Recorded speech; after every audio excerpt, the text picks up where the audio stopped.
I wasn't licensed yet. I just went down there and I started building relationships early. By the time the pandemic hit, I was 2 years into building those relationships with the city municipality officials.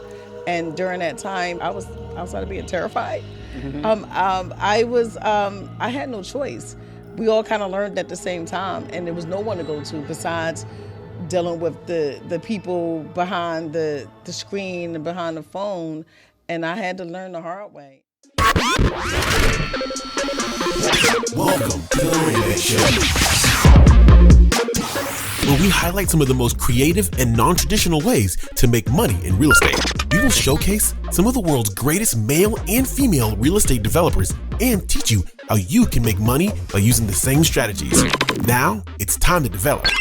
Here's your host, Charles Noonan.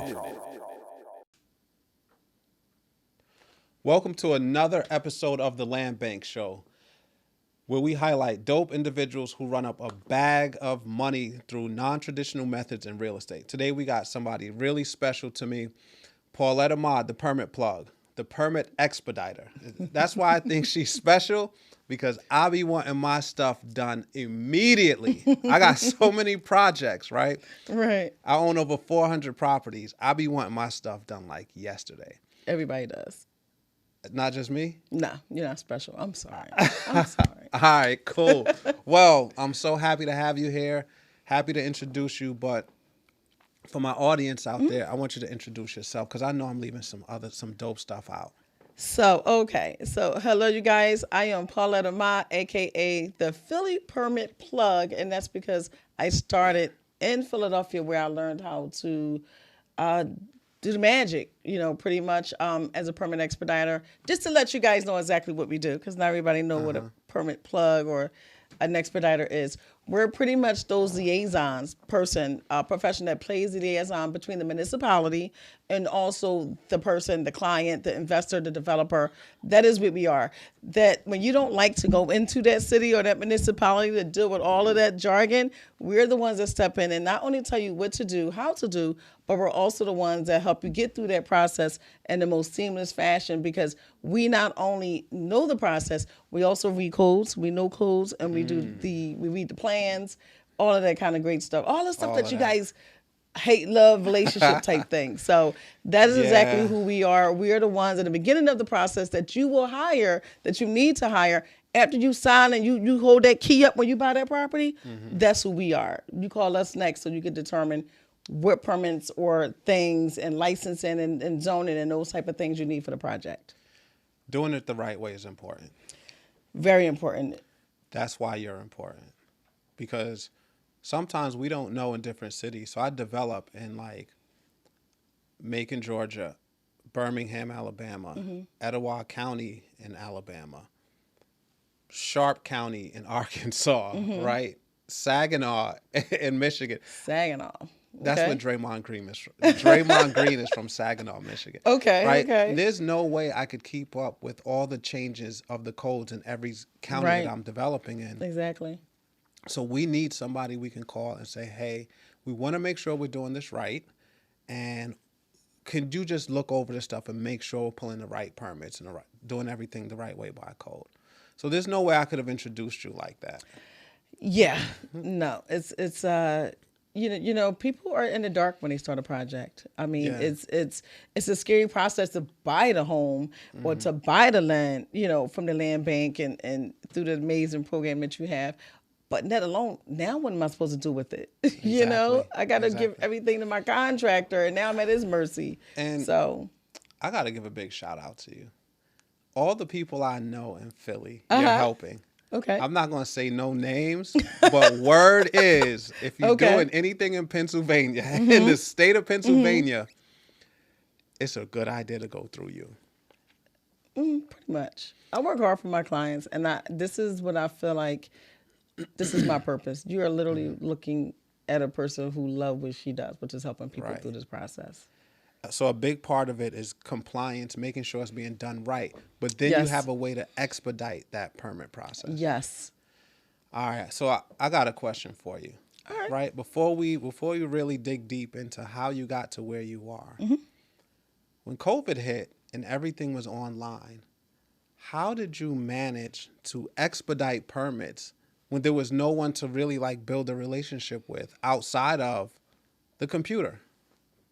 Well, I actually, we kind of have to go back in my background just a little bit. So I worked as a realtor for 15 years prior to getting my Expediters license, right? Okay. During that time, I've worked with a lot of investors. One particular investor was from New York. Okay. That New York said, I don't like your policy here. What's going on? I need you to find me an expediter, Paulette. Okay. At the time, I'm his agent. Not only am I his agent, but I'm also his construction project manager on all 12 of his projects. Okay. At the same time. So I'm superwoman. So I'm like, absolutely. You know, I'm Yes. going to go and find out what the heck is an expediter. That I found out that in New York, this is a customary thing, you know. So I turned around and just jumped into it. And that's pretty much how I started. So I actually started in 2018. Okay. But I wasn't licensed yet. I just went down there and I started building relationships early. So by the time the pandemic hit, I guess that was like 2020. Yep. By the time the pandemic hit, I was 2 years into building those relationships with the city municipality officials. And during that time, by the time we hit and we went to the pandemic, I was outside of being terrified. I had no choice. We all kind of learned at the same time, and there was no one to go to besides dealing with the people behind the screen and behind the phone. And I had to learn the hard way. I had to learn when they was learning, because they were also learning in my city So you know what? through the pandemic. It was so hard to get permits pulled. Yes, a lot of projects got shut. They had this. Philly have this ELAP system. It's called Eclipse. ELAPS. Eclipse. It's called Eclipse. Yeah. In Michigan, it's called ELAPS. Get out. It is the clunkiest thing ever. I wish I could have called you to get permits pulled. Yes. Because there's stuff like putting in a parcel number. They leave so much stuff out to where they don't really tell you how to do everything. Right. It's like some stuff you got to put a certain number. Some stuff you got to put like the street, the address. It's like so clunky. I wish I would have known you back then. Yeah, I learned terrified because I was still learning parts of the actual construction itself, from buying materials, doing draw schedules, monitoring the budget, you know, those type of things for the actual physical construction project of it, project manager part. So I had to learn how to switch that off and do nothing but the paperwork. And with learning how to do that process, it was scary because I relied on the contractor like everybody else. Yeah. Until I realized there wasn't anyone around, and half the contractors could barely read plans, let alone, you know. So I learned that way. And it's so much to it, though. It's so much we gotta, to it. just as a developer, right? We gotta read elevation plans, Yep. electrical plans, roofing plans, foundation plans, Foundation, footings, then we plumbing, gotta excavation. then we gotta go do now we smart outside. Now we gotta go in and get on the computer and do some stuff. Yep. Like, nah, we need y'all. Without question, we need y'all. Yeah. Time is not on your side. From the time that you purchase that property, depending on how you purchase that property, your time starts, you know, and you have to start paying that note back, and you have to start, you know, hopefully you've gotten your estimates already, but the first thing, you're trying to put money in right away. So you want to know the process as quick as possible so you can know it the right way, Every day is important. So we definitely need expediters. Not even, we need somebody to just do the paperwork the right way as it is. An expediter is like heaven sent, because it's like, now you're going to help it get through faster. Yes. So it's like, nah, we need that. Yes. Super important. Yes. So look, now that we know how important you are, now that we know who you are and what you do, take us back a little bit before like the 15-year real estate agent. You were an agent, right? Yes. What was it like that got you into real estate itself? I worked I did quite a few things, you guys.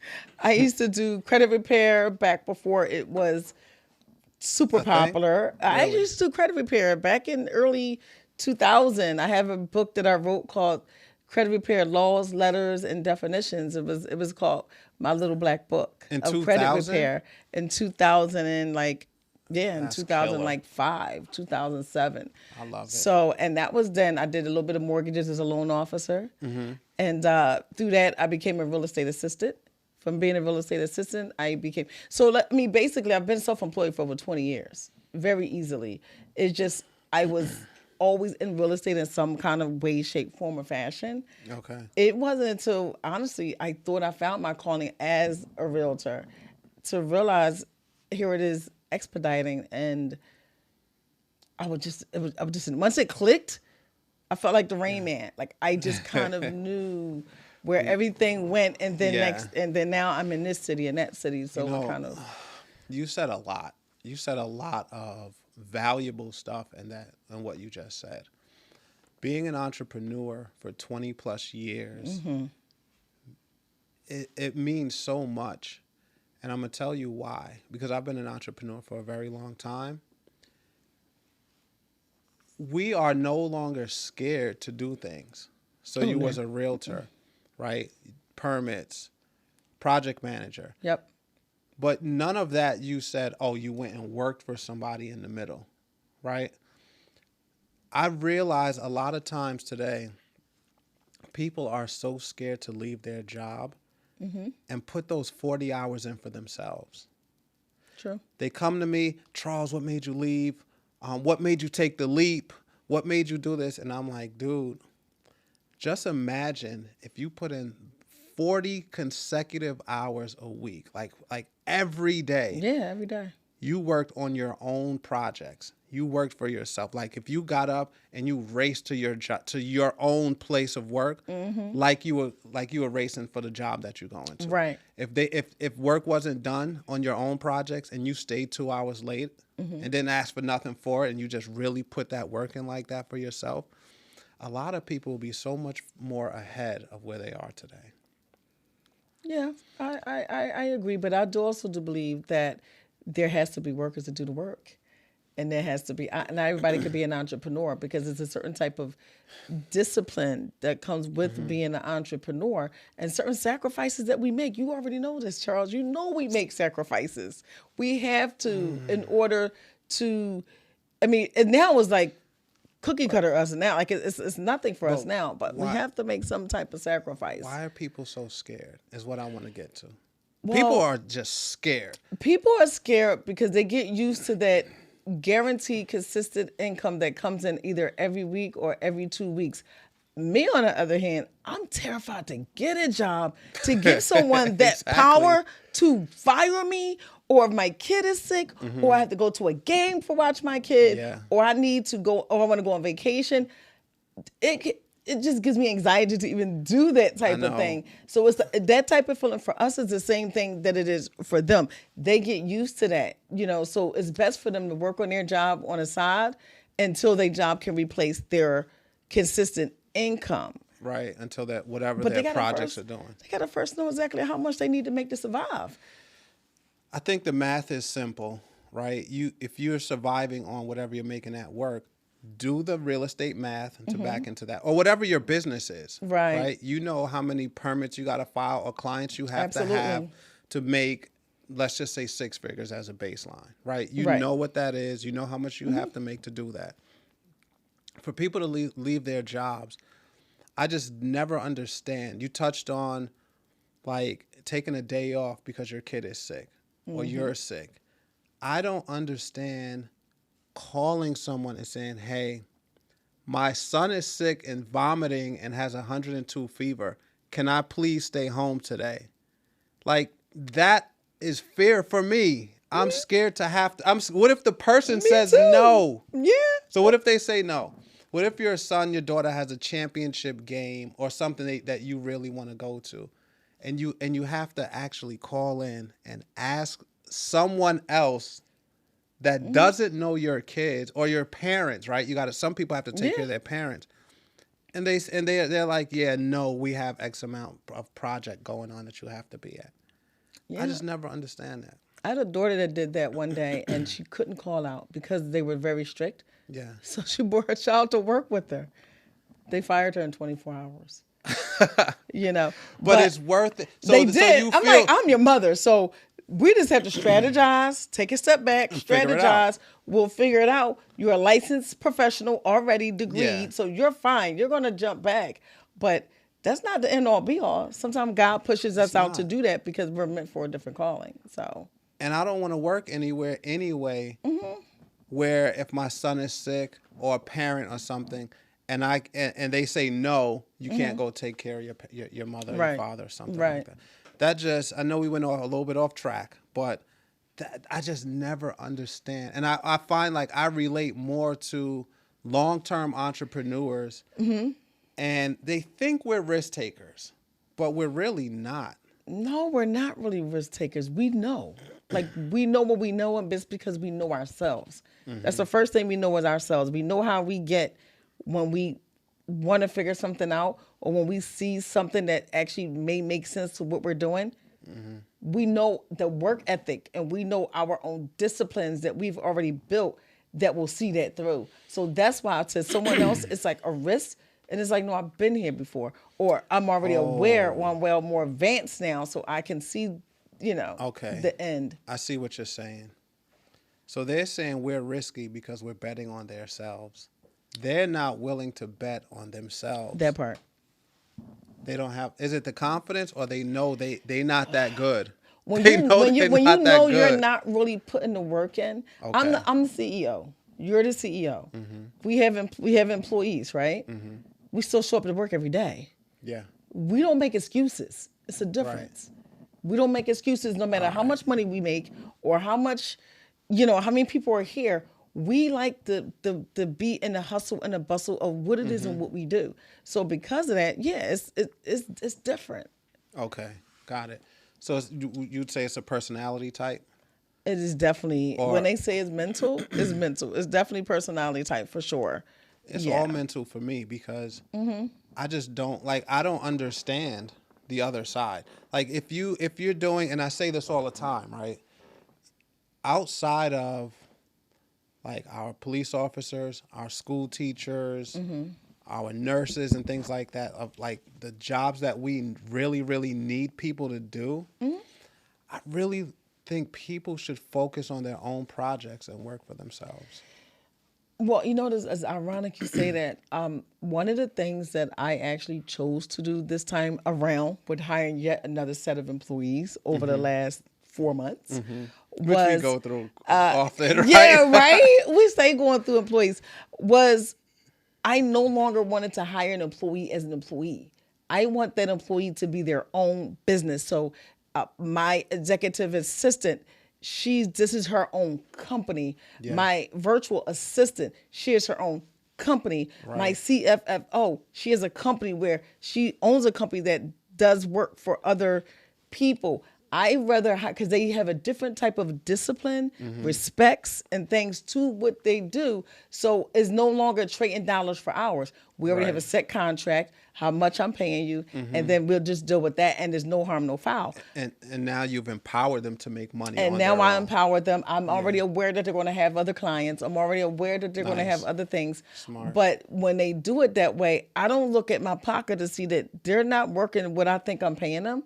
And they don't feel like they're or they're overworking what they think I'm paying them. So in terms, it's like, okay, but they always want to do it their best because it's their thing. Right. It's their job. So Smart. when I realized that's how they didn't care about what I drive, they don't care about how many houses I sold or how many permits I did and how much money I made. Exactly. They care about how they look in my company as they're representing my company and how that relates to them in terms of trying to grow their own brand. So That's smart. what I gotta decided give to it do. up to you, sis. I gotta give it up to you. You know what I do for my team members? Every quarter, I give them a property, like whether it's a piece of land or something. Every That's quarter, nice. yeah. I want them to have their own portfolio as they're working on stuff for me. And it's important that you said, or we just relate from an entrepreneurial standpoint. It's important that you said that you don't want them to care about what you drive. Yeah. Right?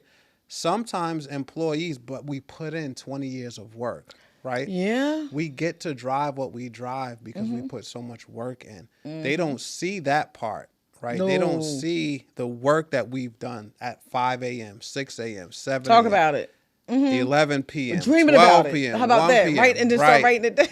right? They don't see Yeah. that. Sometimes employees see the stuff we have, right? Or the little time that we take every once in a while to go do something fun or lavish or non-employee True. type of stuff. Yeah.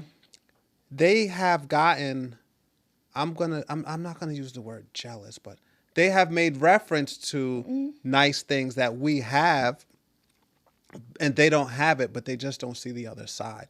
So you're really smart in empowering them, because now it's like, yeah, I got my portfolio and they see my binder with all the properties in it over there. And they don't need to be jealous of that or think that I got lucky or anything like that. It's like, no, I'm showing you the way. By the end of the year, you're going to have 4 properties, right? Yes. By the end of 18 months, you're going to have 6. You're developing your own stuff too. You're going to have tenants. So I think, again, another commonality in which we empower people that work for us to kind of like be their own boss and make their own money. So, I've definitely done that. I've done that and 2 of them left. really? That's okay though. Yeah, I've done that too, but I'm okay with it now. My thing is how you leave me, not that you left me. So it's how you leave me. But then I always say, you have met me, right? You know that's not going to slow me down, right? Like, you do know that makes me work harder. Know. Well, it's like, here's 2 things. I'm going to tell you the secret that I do. I buy them properties, right? So it's important that they have portfolios, but I know where to get land for like $300 or $400. I know where to get a land bank house for $1,000, $2,000. So yes, I got 6 months of work. They got a house and a piece of land, but I'm okay with it because it really didn't cost me that much. Right. It's the value of it that they appreciate, because it could be a piece of land that's valued at $14,000, but I only paid $400 and I got it at an auction. Right. So when they leave, I'm never really that upset. They know, or do they know that it's not going to stop us at all? No, you know what? I think they think we okay. They don't realize sometimes how we really do rely on them. Like, that's the whole purpose of it. Yeah. And when they leave us high and dry, we wearing all these multiple hats, and it affects our clients, not affect us. And we want to do, especially the right type of entrepreneur, owner, CEO, want to do the best job. We're always thinking about different ways to improve ourselves. And when they do that, it really messes us up low key. But I know for me, instead of leaving at 5, I leave at 9. Instead of leaving at 5, I leave at 6. Instead of leaving at 5, I leave at 7. And then I come in, instead of starting at 9, I start at 8. And I expand my hours but I don't work weekends, but I do expand my hours so I can catch up behind the scenes, because I'm still running the business, so the phones are still ringing and I still had to take on a new business. You know what's funny though? What? Tell me this ever happened to you. Somebody left working for you and you had to do their job and you realize how easy it was. Has that ever happened? Because I got somebody work done. Somebody quit, right? Yeah. I get up early, so I know they have a certain task. I got their whole job done in like 2 hours from 6 to 8. And I was like, damn, I was overpaying for that. I was like, this ain't that hard. Like, why was it so complicated? This ain't that hard. Has that ever happened? Mine didn't happen like that, because you got to realize, as a permit expediter, I read architectural plans. I deal with permit revisions. Okay. I have to know exactly who the revisions go to, whether they go to the architect or the engineer. Then I have to CC the owners. Then I have to deal with the developer. All right, so mine is less complex. Is less complex. I mean, if it was just an office assistant, maybe, and they were just returning some emails and things of that sort, then and putting databases together, like, that's something different. But my clients literally, they get a stop work order or a violation on one of their projects, or they get shut down and told to leave, or they show up and their building is being torn down in front of their face. When they call me, it's like, yo, I was just told to call you, and how much is it? Like, half the time they come to me ready to pay. Yeah. 100%. No, we know the value. There's no question. Yeah, because they're like, well, I was told you the one to get me out of this. Like, not, our time is our money. Our time. Yeah, and it's always need to be done yesterday. So I have to think of give you the bad news. I know you want to do this, but you need a zoning in the building. Yeah. I know you want to do this. You need a zoning building in the streets department. That's okay though, because when we come to you, we really be lost. Yeah. And when you telling us the answers is a relief because we didn't know what we needed. Right? So now you're saying zoning, you saying A, B, C, D. Now we like, is that it? Are you sure? Okay, cool. And we can move forward. In the dark, lost, that's where we struggle as developers. It's like, it's like, all right, just tell me what. But you think the contractor has all the answers? Tell me how much. Yeah, they don't be knowing. They literally do not know, dude. I cannot even stress Trust me, to I know. you.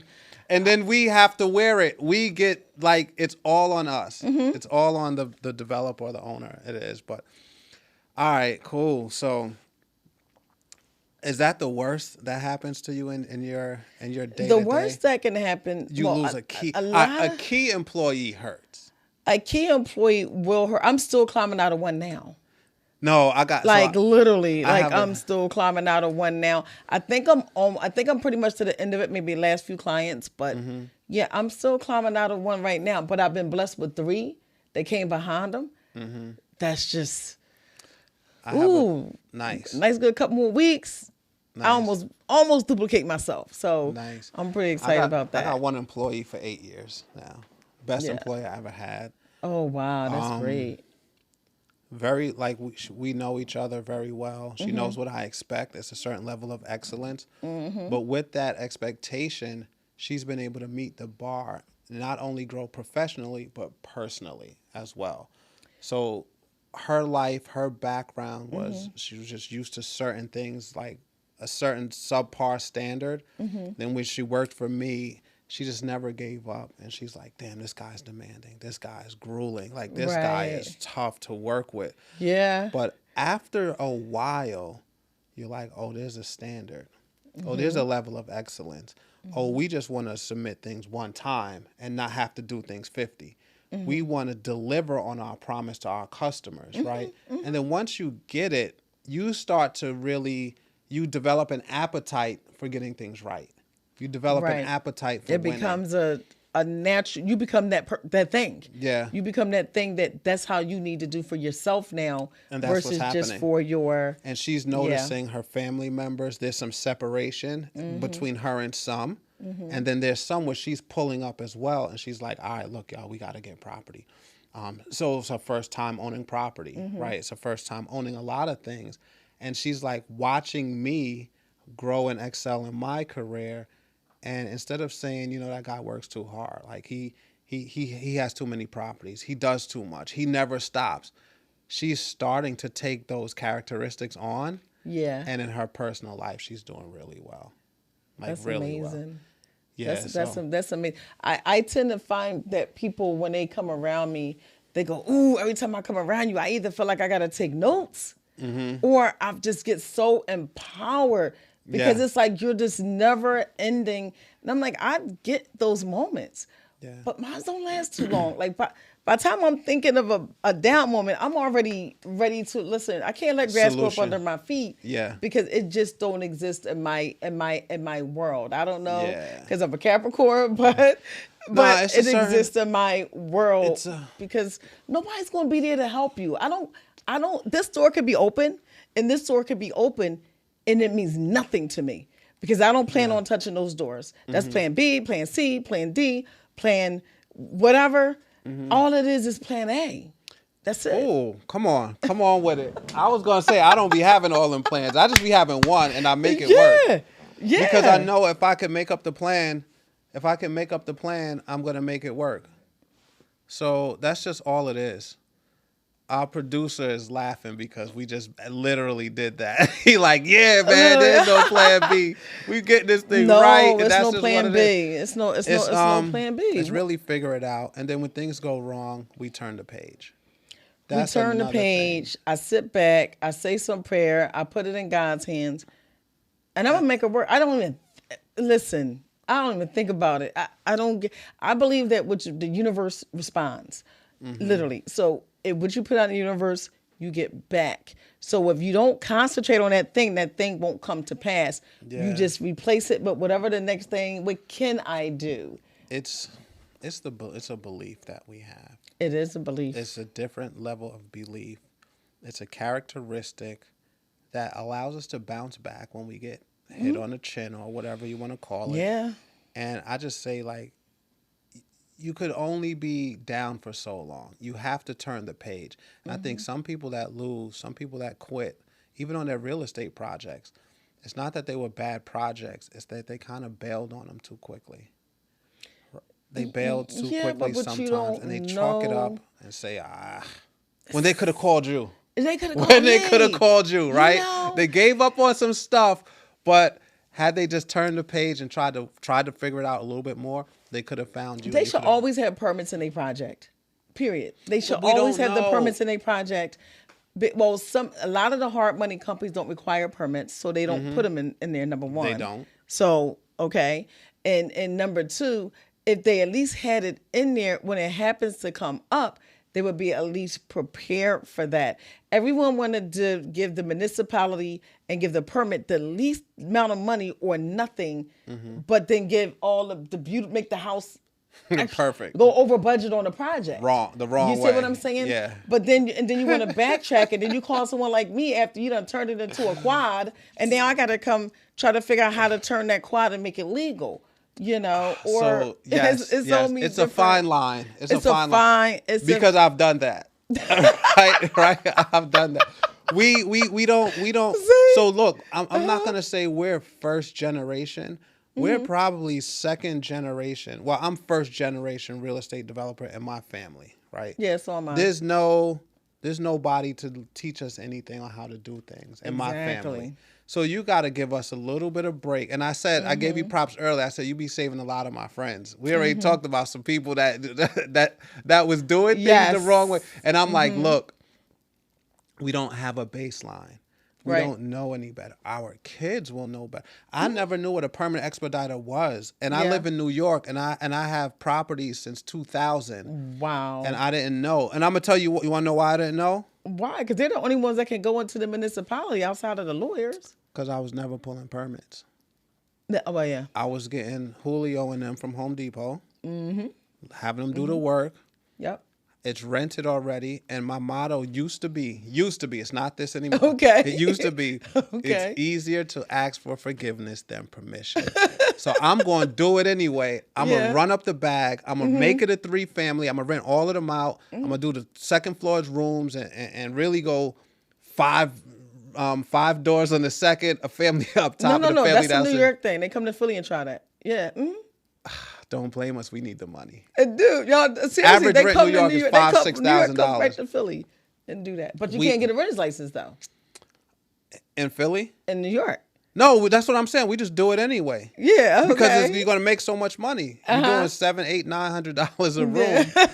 Like we don't know better. And now with people like you doing what you do, getting it out there and saying, hey, you could actually legally convert this, or if you can get a permit for it. And now New York, it's called an SRO. I think it's single room occupancy. There's right ways to do things. So we come up with them in our head.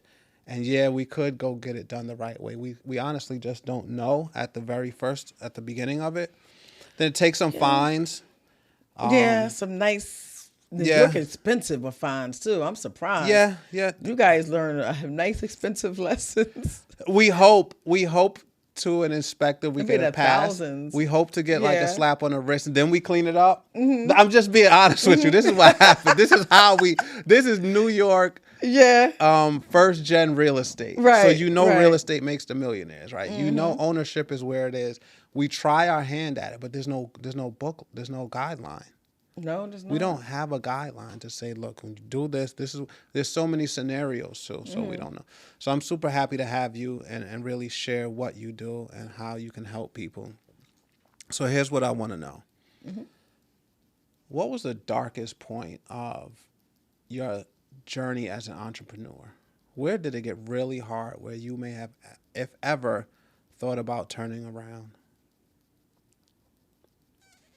A week ago.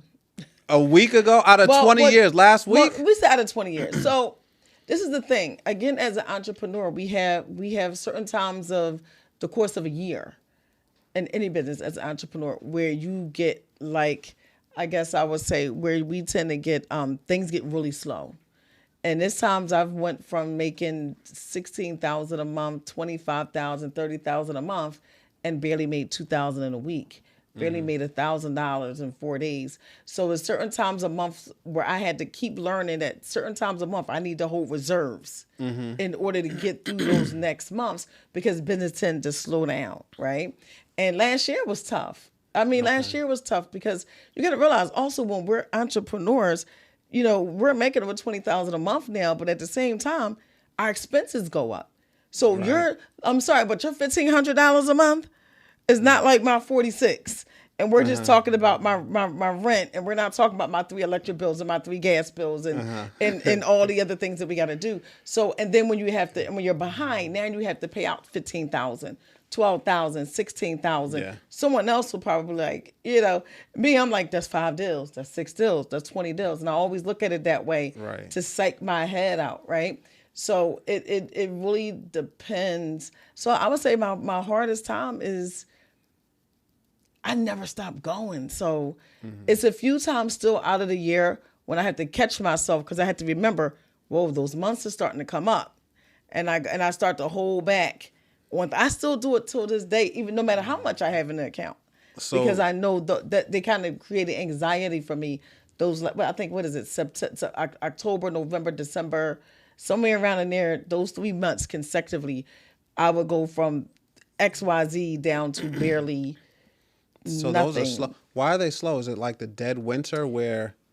Well, and you know, another thing is there's other things that I could be doing too. So I always think as well, what kind of marketing are you doing? What kind of, because people slow down on spending money, and that means that you need to market more or to certain channels. You need to pivot. You need to add more services, other things than just permit expediting, which is why I do training. I do the group training. I do permits in 6 other different cities. Nice. Through the affiliate programs and things like that. So I teach and train people how to become GCs and OSHA 30 certifications. So, but I still never stop. But I still get those anxieties like, okay, those months are coming up. Where are we at? Because I need to clear 25,000 or 16,000 a month to pay my expenses. You know, right, so before you start taking home. I can't say it ever goes away. It basically is what I'm saying. There has been times, honestly, I'm going to tell you what. There was a time when I came into the office and the electric was off. I had 2 appointments. They turned the electric off. And I'm in my office. It was 2021. I was about a year. I've been in my office 4 years. Been in business almost 7. And I'm sitting there. I had the door open. It was in the daytime. The lights were off, but there was some daylight that came in. I sat right at my desk, and the client knocked on the door, and I came in and I dealt with the client right then and there. This is no lie. And then out of nowhere, boom, the lights came on. And they was like, they thought, honestly, they actually thought that I had the lights off, conserving whatever, because it's some summertime. people work like that. So they thought it was like that. So, and I'm sitting here like, no, the electric was off. The electric was off. So, and I called my mother to pay something, and she paid it on the back end. And then like the next day, I made the money that day, paid her the money back, you know. And then it's weird because I could be down $2,000 and up 26,000, you know, up 15,000 the next day or the next hour. And then it was a time where I ran podcasts. Mind you, I started my podcast a year and a half ago, where I ran a podcast when electric was completely off. And these lights, I have a bunch of them. I put every light on plus the lights that they bring in. You didn't know the electric was off the whole time we was in the podcast space, you know? So because I have 2 different spaces side by side. This is real talk. When you ride to the wheels, I'm going to ride to the wheels. This is mine. So I don't believe in not, so I'm going to show up regardless of however it is, you know, when we're not in the office today. But no, I always show up. Like, listen, I used to come and look at the electrical box, and if the light was on, I knew they didn't cut the electric off, so they had me give me some time to catch up on it. So don't think because we're entrepreneurs that we don't go through some of these struggles. We just deal with them differently, and we just make it work. It just works every time in the nick of time, you know. But we learn from it, and then now we pivot. And then I said, you know what? I started thinking I need more people to know I need not to be that gatekeeper. I need not to be the only person to know what I know. You know, what can I do to offer my services more and more to more people? And year after year, I try to figure out exactly how can I do that. Right. You know, that's why I love your program with the land bank and empowering people to own properties and the tours and things you do and all the different areas that you're doing in. And I'm thinking like, yo, this is so super dope. And it's actually emotional too. It is. Like when you did It the D's in the tree, the D's under trees. Yeah. It's even emotional. People were crying. And I'm like, yo, I want to be that person that they get emotional too, because I was able to give back to them, because this is an untapped market. It is. Literally, you can make a lot of money in this business. And I actually had my first course I teach. I have a course that I'm actually teaching for the first time for women only. That was only $1,000. Look, only $1,000. We and gotta I'm teaching talk a about 4-week course coming up, starting next week. I only did one of its kind though, because I wanted them to be dirt cheap enough for them to jump right on. It ends on the 31st. I don't know what today is. Tell me this. So I appreciate you sharing that. That's important to me. That's important to know, that we do go through stuff like that. Yes. Yeah. I go so hard in real estate. That was a lot of my childhood. The lights being cut off, the gas being cut off. Yeah. Yeah. Having to choose, because with New York we have Con Edison. You could choose the light bill or your gas bill to pay. Yeah. So I remember those kind of like one being on, the other being off. Using the stove to heat the house. Yes.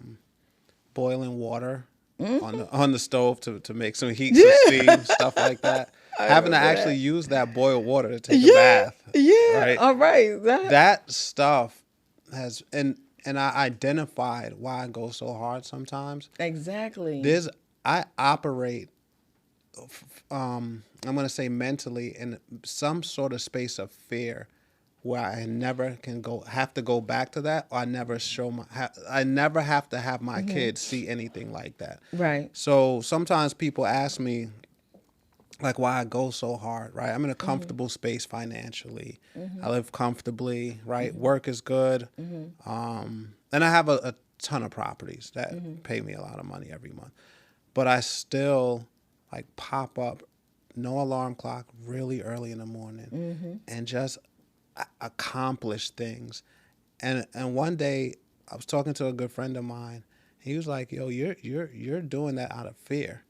I'm like, what you mean? He's like, you're so scared of ever going back there that you're actually getting up and taking precautionary measures to make sure that never happens again. Wow. And I didn't realize it, but it's actually true. No, but that's true.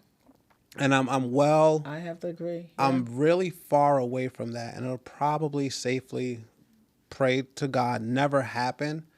But I still operate like that. Like, I want to make sure, and that's why I got into land bank houses, to make sure that if my kids need to live in $1 million homes in New York City, they got income coming in. And that's why I really ended up going to Detroit and buying all of those properties and renovating them. And I did it fearlessly, but I was doing it out of fear so that they could have money, so that we could keep the family structure close. They could all, we could all reside in New York.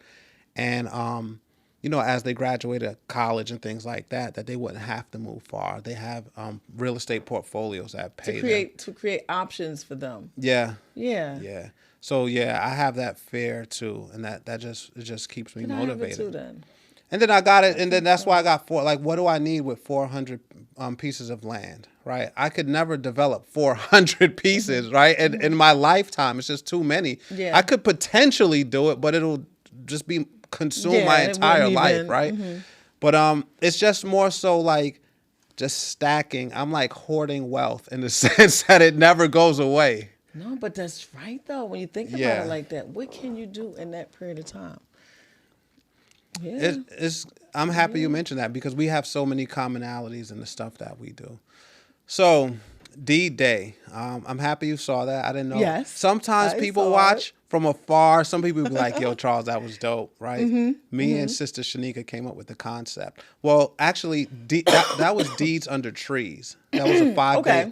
That was a 5-day challenge that we did, where we wanted to change the narrative around the holidays, and we wanted parents particularly to buy deeds, buy property, and gift them to their loved ones, like husbands, wives, Yeah, I sisters, saw that. brothers, That kids. was amazing. And everybody who gave or received, the receiver just cried.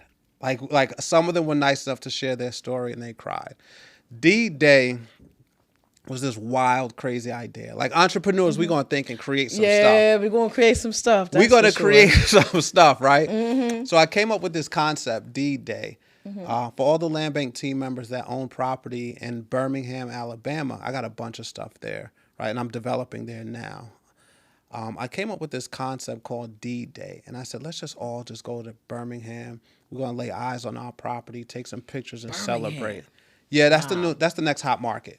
Birmingham. I trust you. I believe you. It's the next hot market. Just read Google Birmingham upwardly mobile. Google Birmingham investment. Like it is the next hot market. Trust me when I tell you. Okay.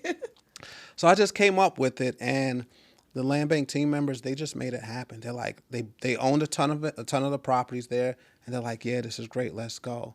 So I did a day where I brought in like my architect, I brought in my project manager, a realtor, because they could pre-sell some of their properties too. As they're being built, as the like foundation is being laid. If you could put the what is it called? The picture of the property on a for sale sign, they could actually sell that property for an extra like $90,000, $120,000 before it's even built.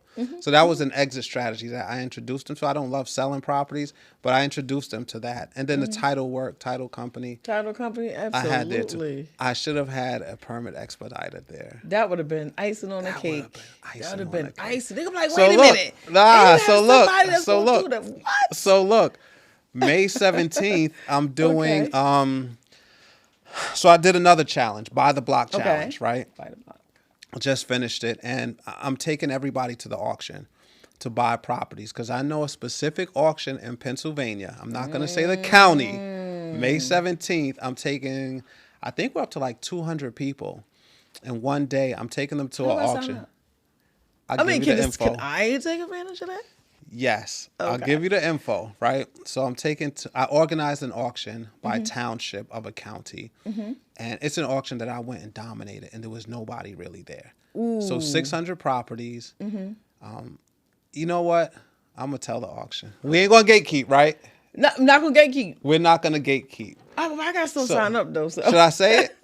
I'm going to say it. All right, let's go. Let's say it. I'm going to say it. We're going to go crazy on this one. Right, just because you share so much, right? Let's go. Wayne County in Pennsylvania. Wayne County, Pocono Mountains. They got lakefront properties. Lakefront properties. Now, out of 600, 200 of them are already accounted for by the block participants, right? But they got properties. When you say accounted for, what do you mean exactly? So I organized. Already purchased the parts they wanted? So here's what we did.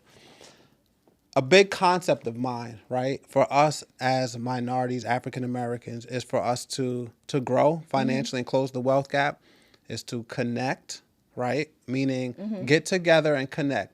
I realized we couldn't really do it, or we're not ready to do it in our own family structure, because our family structure is pretty much broken. We're quicker to do it amongst different other... Right? Yeah. Amongst people that we like. We all got family members. We all got family members that we ain't speak to in 4 years, right? We got people that we just don't like, those family members.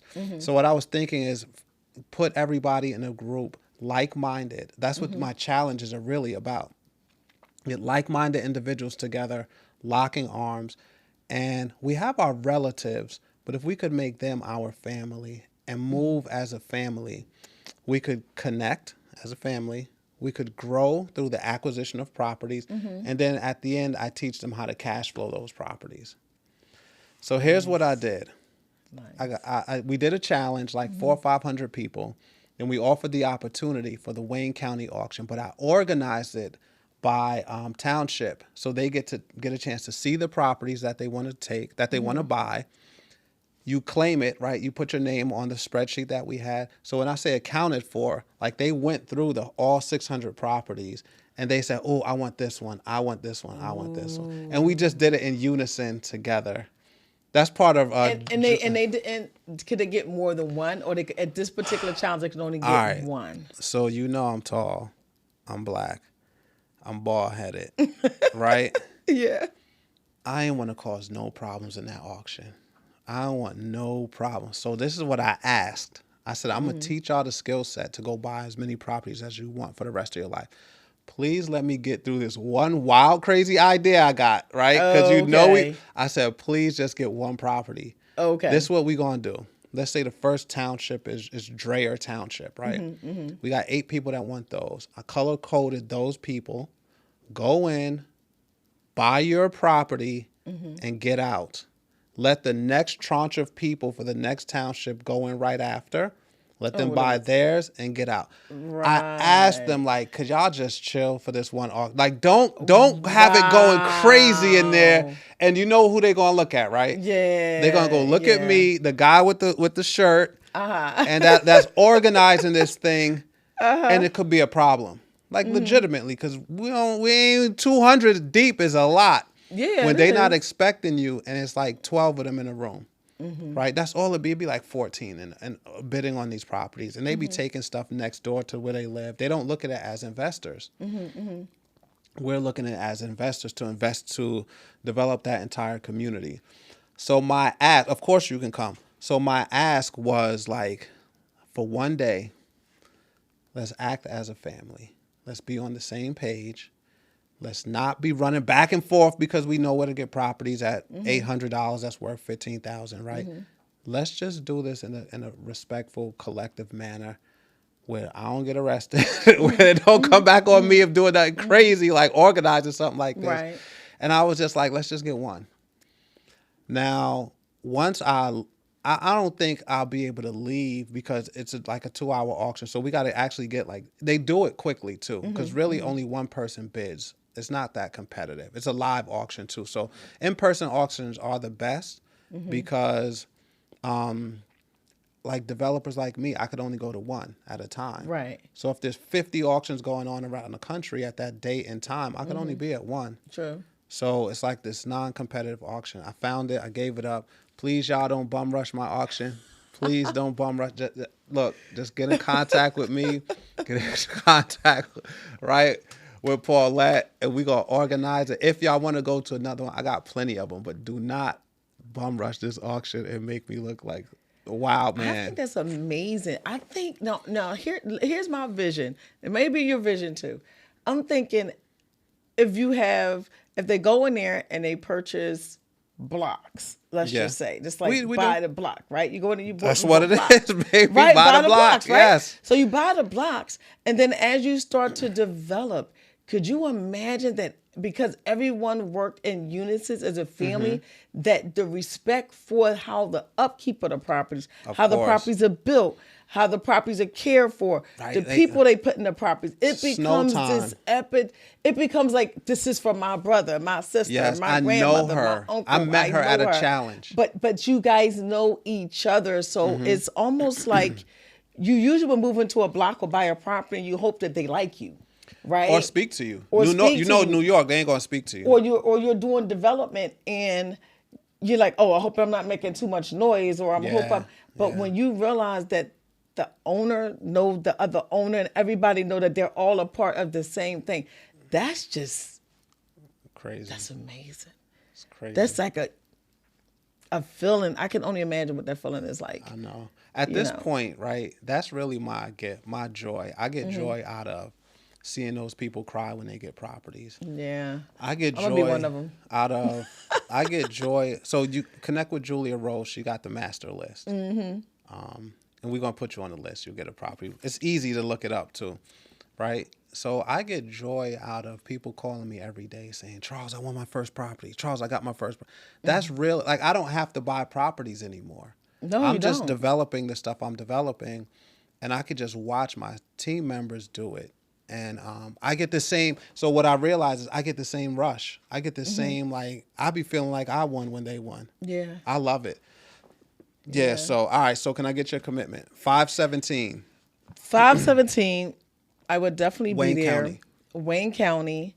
and I have even something even more that I want to do. If it's okay, if you don't Bring mind me all your saying it. cards and give them out to everybody there because they're going to be developing and they need a permit. That's true, Expediter. but I'm going to pre-do the homework. So basically, what I want to do is I want to any county that they buy in, I want to get them the connects, which is a person like myself to work with them in those counties to go through those paperwork and zoning and requirement processes to do their construction, from their soil test to the air quality test to the dust test to whatever Survey, test to everything. development. And I want them not to be afraid to walk into those different counties, because now they don't even know where that municipality at or what do I need to even ask for. Yeah. So I want to give them their cheat sheet so they know each county that they go into, they will be prepared. And I got the county list over there. That's how I organized See? it. Yeah, so we're going to work. We're going to work Then together. we're gonna. I love it. So imagine handing them a list. This is where such and such with these batch of properties. This is where you go. This is where you go here. This is where you go there. And then you have them. If you choose to do these, this is where you file the paperwork. Right. But then we're going to ice in the cake. Then we're going to say, and on the last list is a list of expediters and permit runners that if you can afford do it, it should for you you. choose to hire, these are resources and people that you can call to help you through the process. Awesome. I love it. I appreciate it. It's gonna be. I'll just be doing wild, crazy stuff. It happens to work out when I do it too. So that's awesome. It's meant for you to do it. I think it is. I think by now, and even though sometimes I'll be down on myself, like quietly, I'm a little nervous, and people are like, why? And I'll be like, I could possibly be responsible for the right that happens out of it. But then it could go wrong. Like, you know, the people we dealing with. If something could go wrong, That's something what lawyers goes are wrong. for. Get a It release. could, they're doing something like waivers that. and everything else. Yeah. They're gonna be paperworked up, right? Yeah, but, right. But still, it's like I want my name on the good. It's not even so much for my name. I want my name on the good, but I know the risk, meaning you got to be able to put your name on the bad too, and really take what comes with it if it backfires. But I'm willing to do that for our people. It has to backfire because I'm you willing need to to know do it what for our people. You need to know what happens in the adversity parts of it too, and how you respond to it. You know what I mean? How Like I always respond. To it. I'm gonna just be. It's gonna be a lot of prep know. work. Let's act Yeah. accordingly. Let's be respectful. Let's respect each other. It's a phenomenal feat that we're trying to accomplish. So Yeah. let's just do it right. We're gonna have some fun. I rented out a hall where we're gonna meet at in the morning. We're gonna go over strategy, color So code. how long is this for? Nah, A we meeting at weekend? 9. No. The auction's day? at 1. Okay. I'm doing a bus trip from New York, by the way. So Stop it. So it just gets wilder and crazier, right? So look, imagine that bus Wait a minute, trip. May 17th. Imagine that ride on the way back where people got properties. It's gonna be. You know how happy 40 people on a bus gonna be with It's some going to be music? bananas. It's going gonna to be bananas. Yeah. Yeah. So I'm gonna do a lot of prep work and just like, please y'all, like, let's be chill. Let's be organized. Get in. Group 1, go. Group 1 and 2, go. One comes out. Group 3, go. Because they go fast too. I don't want anybody to miss their number of the auction because it happens fast sometimes. So after that, I'm doing something even crazier. Okay, get crazier. Now I'm gonna try to run it back. So that's Wayne. That's PA. Okay. I got a whole group in Michigan that's doing the same thing. That's already they're Landbank team members, so they buying 5, 6, 7, 8 lots and developing together. Arkansas, we got a whole group. We got another whole group in Alabama. The official day where slaves were acknowledged to have been released, Juneteenth. I gotta do something for Juneteenth, right? Like, we wasn't able to buy property. When we were set free, like a little bit after the Civil War, we bought every available and affordable property that we could. Right. So Juneteenth, I'm gonna do a 5-day challenge where I'm gonna try to get all of us to buy if this one goes well on the 17th, and I know we can move a certain way in hundreds, Yeah. I'm gonna Yeah. try to crush them. I'm gonna try to Right. crush them in that Juneteenth challenge. It's gonna be like Wow. sick. Yeah, I want to close the wealth gap. I want us to be on a level playing field. right? I want us to own properties. I want our kids to own properties. I want us to collect rent. I want us to feel like how every other culture feels. Yes. Right? Yeah. Putting it right, but keeping it in the family and doing business with family. You know, having something to pass down so you don't have to do what they call it, GoFundMe pages and everybody live with grandmom because grandmom's the only one that have a house just to find out she's been renting it for 50 years. You know. I mean, That's I'm the just story saying. of my life. But that's why we're here changing it, right? That's why we're so mission driven to help other people. And then we need grandma's. We've been selling grandma's house. You know that, right? Yeah, I know. Grandma's house has been like the staple of our family for years. And it bothers me that some families gonna sell grandma's house. Y'all gotta stop selling grandma's house. Stop selling grandmom's house. Stop selling grandma's house. But wait a minute, but we get lost in the paperwork though. Don't forget. Oh, that's the hottest thing. That's a whole nother podcast. That's a whole nother episode. That's why I had to come in with the paperwork. Let's get this paperwork right. We need the paperwork right from every angle. That's right. To who gets title grandma's company. house. Yep. Selling grandma's house, probate, fighting over grandma's house, doing the renovations on we done. It's time for us to get right. It's time for us to connect, right? We got to reconnect because we disconnected. Absolutely. We have to connect, grow, and then cash flow. So that's the mission. What are we gonna do? The mission is the mission. It's already being done. We're in motion. The mission is the mission, but the motion is the motion. I'm up. So we're at 1100. You already in. See, we're at 1100. No, my goal for the year is 1100 families to buy properties. We are close to 900 already. We close to 900. You already have motion. Yeah. Just another mission on top of the motion that's there. So. All right. So I guess you know now what I've been up to and what the heck I'm doing on this side of the bridge. Yes. What are you doing to educate and help and empower others? So basically, like I said before, I was not teaching the game of how to be a permit expediter or how to be a permit runner. I wasn't teaching a secret sauce, nor was I teaching this is another way where you can make money and you can do it from home. You understand that a lot of places, believe it or not, like Atlanta, you don't need a license to be an expediter. No. And not even in Baltimore. You just need the contacts. You know, you just need not just the contacts, but you also need to just be a GC. Okay. You know, so this is an untapped market still. So as a GC, you can pull the permits. Oh, absolutely. That's how you do absolutely. it. That's how you've been doing it. Absolutely. So the difference with what I do is I don't reinvent the wheel. I mean, come on, why would I? So I just have a bunch of affiliates through all these other cities and states, like Texas and Miami and New York and Jersey and Philly and Baltimore, right? And I'm really good at recognizing other people who do what I do. But not only that, they've been following me for years. Of course. So I just decided to tap into that. Why would I reinvent the wheel and learn to do a disservice and teach myself that area in New York when there's people that already does this in New York, already does it in Jersey, already do it in Atlanta. Smart. So I decided to build that relationship, buying that gap. So if you told me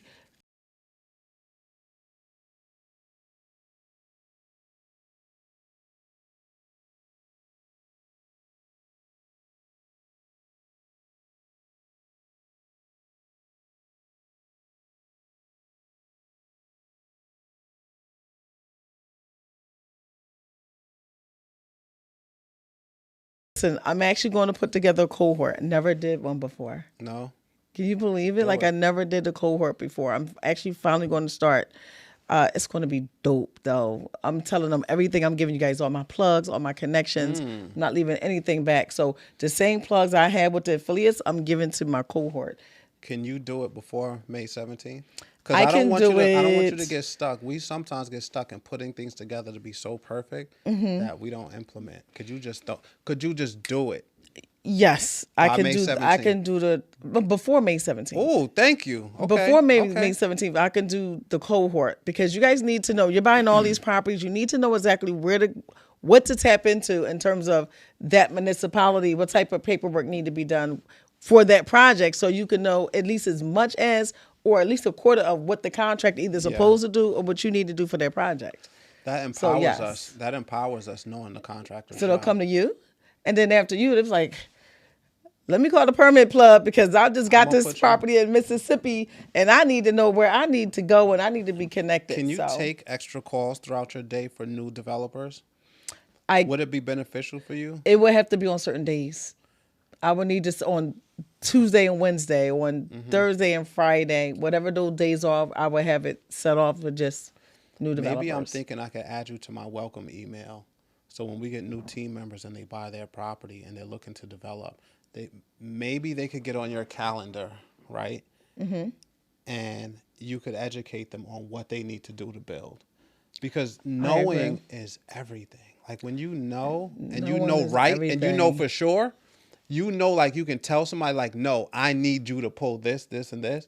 That is such your contractors respect you more. Oh, they come to me all the time. They come to me to know what to do for a project. They have their clients pay me directly. But let me tell you guys the great thing about having a permit expediter, permit runner, they call them different things, is that if you can't find an architect, guess what? The expediter knows one. If you need a contractor, the expediter knows one. If you need electrical permit, plumbing permit, you need excavation, any of those things, we work with everyone. That's so why they call we you. will know someone to, or have someone to refer you to, because there are the people that we have to deal with on an everyday, daily basis. That's why they call you the plug. Pretty much. Pretty much. All right, so look, I love it when you come to New York, man. It's so much fun. We just connect on so many ways. I appreciate you coming.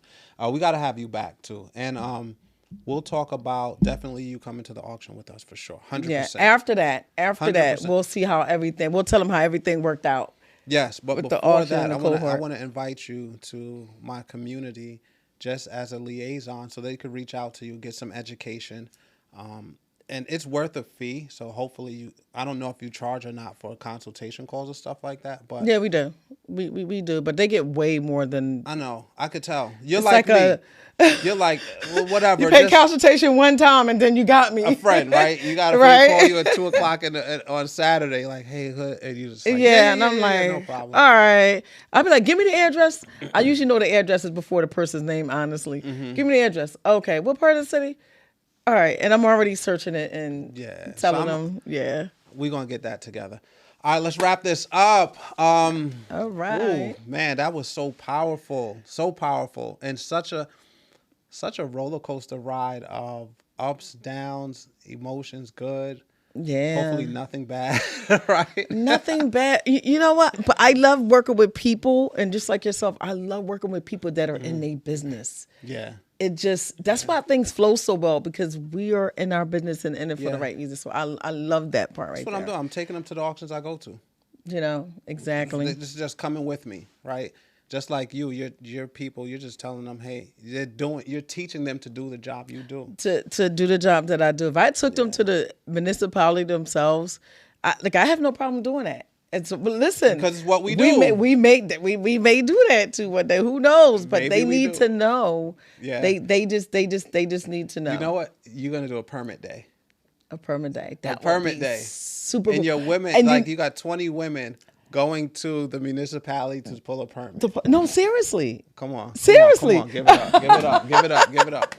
All right, we got to wrap this up, man, because this is dope. All right. Okay. I just gave you one of my ideas. So we got DDay permit day. We got DDay permit day. Yeah, we got a lot. We got the cohort. Don't forget about the cohort. Yes. Mm-hmm. All right, look, that concludes another episode of the Landbank Show with Paulette Ahmad. Appreciate you coming. Guys, like, subscribe, and share this video. We're happy to have you. Until next episode, we will see you soon. Thank you. Absolutely. Peace. Thank you for listening to The Landbank Show with Charles Noonan. Please leave a review for this podcast and give it 5 stars. Also, follow on Instagram at Charles J. Noonan and share with others, as we want to share these unique strategies with developers across the world.